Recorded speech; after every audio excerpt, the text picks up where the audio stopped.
Bonjour à tous, Betsy Pareil-Pesard et Sébastien Henry. Bonjour. Pour méditation et leadership, nous allons parler de la méditation encore dans cette vidéo. Et aujourd'hui, c'est pour parler de la méditation comme une technique de gestion de stress. On entend souvent parler de cette idée-là. Sébastien, est-ce que tu peux nous parler de ce qu'est la méditation? Est-ce que c'est pour gérer le stress ou pas? Alors c'est vrai que très souvent dans la presse, la méditation est présentée comme une pratique ou une technique de gestion du stress, mais pour moi, et je sais aussi pour Betsy et pour beaucoup d'autres pratiquants et praticiens qui introduisent la pratique en entreprise, c'est beaucoup plus que ça en fait. C'est évidemment, ça nous permet d'être moins stressés et plus sereins au quotidien, mais il y a aussi beaucoup d'autres bienfaits ou bénéfices dont on peut ressentir les effets finalement relativement rapidement. OK. Est-ce que tu peux nous parler de ces bienfaits autres que la gestion du stress? Alors, j'aime bien les métaphores et il y en a une que j'apprécie particulièrement. Moi qui habite dans les montagnes et qui va souvent randonner dans les montagnes, c'est la métaphore d'une randonnée en montagne, justement. Alors, il y a souvent 3 paysages, 3 étapes dans une randonnée. D'abord, on entre dans les sous-bois, dans la forêt qui est au pied de la montagne et là, immédiatement, on ressent une certaine fraîcheur. Voilà, c'est les sous-bois, il y a les arbres autour. C'est un petit peu sombre, mais voilà, c'est la fraîcheur des sous-bois et c'est pour moi ce que peuvent ressentir beaucoup de gens quand ils se mettent à la méditation. C'est, voilà, immédiatement se sentir plus serein, moins stressé, effectivement. Mais la randonnée ne s'arrête pas là et la deuxième étape, pour beaucoup de gens, c'est de même que dans une randonnée en montagne, on va sortir de la forêt et arriver dans les alpages.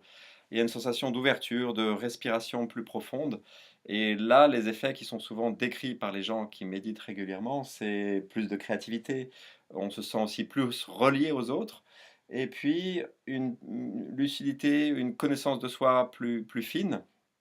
Voilà, on s'ouvre à soi-même, aux autres et c'est la deuxième étape dans cette randonnée et puis il y a une troisième étape souvent, pour les gens qui le souhaitent, pour les gens qui ont envie d'aller encore un petit peu plus loin, c'est l'équivalent dans une randonnée d'arriver au sommet où là, il y a vraiment une ouverture encore plus grande.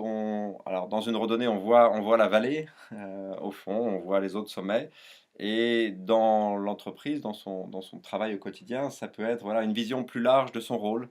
Ça peut être aussi plus de clarté sur le futur, sur les grandes questions qu'on se pose et ça, c'est particulièrement pour les dirigeants, la question de la vision du rôle qu'on a envie de jouer, les grandes questions essentielles en fait, que souvent on remet à plus tard, et ben, on les a beaucoup plus présentes au quotidien devant nous et c'est, je trouve, très précieux pour la qualité du leadership. OK.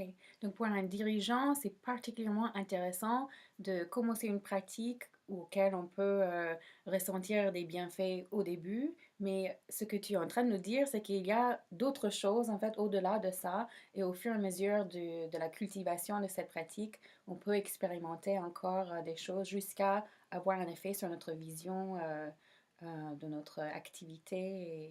Ouais, tout à fait. Et je pense qu'il Mhm. y a pas de, alors la seule, pour moi, limite de cette métaphore, c'est qu'elle pourrait laisser penser que le sommet est mieux que le début de la randonnée et pas du tout. Pour moi, c'est vraiment voilà, c'est des paysages différents. Je trouve que ce qui me plaît beaucoup dans la méditation, la pratique de la méditation, c'est que chacun peut y trouver ce qu'il a envie d'y trouver. Certains arrivent vraiment uniquement par la porte d'entrée du stress et voilà, très vite, ils vont pouvoir se sentir moins stressés, mais d'autres ont une recherche peut-être plus, profonde, en tout cas plus large par rapport à leur rôle et puis aussi leur vie, pas seulement en tant que dirigeant, mais leur vie personnelle et ils peuvent aussi trouver ça. Donc c'est, voilà, chacun chemine jusqu'où il a envie de cheminer, en liberté et OK. à son rythme surtout. OK, avec une expérience, l'expérience de chacun est différente, effectivement. Ouais, OK. Merci beaucoup, Sébastien. Sébastien, Henri et Betsy Paris-Pesard pour Méditation et Leadership. Retrouvez-nous pour les prochaines vidéos pour parler de la méditation. Merci, au revoir. au revoir.